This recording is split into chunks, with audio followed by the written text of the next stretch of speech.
your initial reaction, what does this mean for the sports fraternity? Well, I think it kind of vindicates the opinion many have held that not much was in number 12. And if there was anything at all, it had to be proven, it had to be proved in court. And if it gets to the level where the case is called and prosecution is not ready or are not available to ensure that the various processes the case must go through is exhausted, then clearly there's no point continuing. If 5 years is too much a time to get this done, and if we cannot get it to the point where there must be reasonable grounds for conviction to be made, but you can't find it, from my little understanding of the legal processes here, then not much can be done. I see.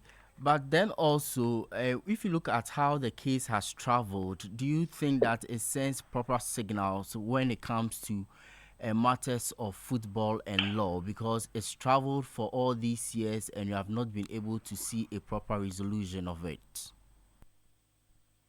Can you come again on that? I didn't hear you too well. I'm asking what this particular issue means for football corruption, looking at how the case has traveled. Yeah, it might not send the right signals, but we also have to understand that even if you catch someone stealing your item, what does the law say? I mean, the law says that innocent until proven guilty, and that must be done by a court of competent jurisdiction. And in this case, it is not as if Kwesi Nyantakyi wasn't there. He made himself available throughout the period on the basis of what I have read and what I have followed. So it might not send the right signal, but the point is that it has to be proven beyond reasonable doubt that, yes, indeed, whatever people want him convicted for is something he did.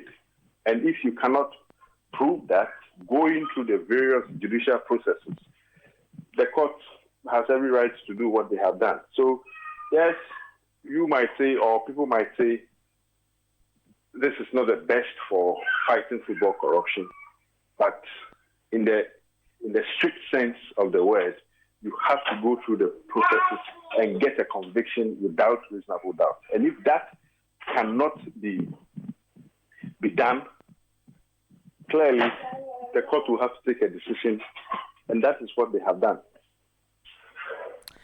Thank you very much. That's Jerome Otchere, sports journalist.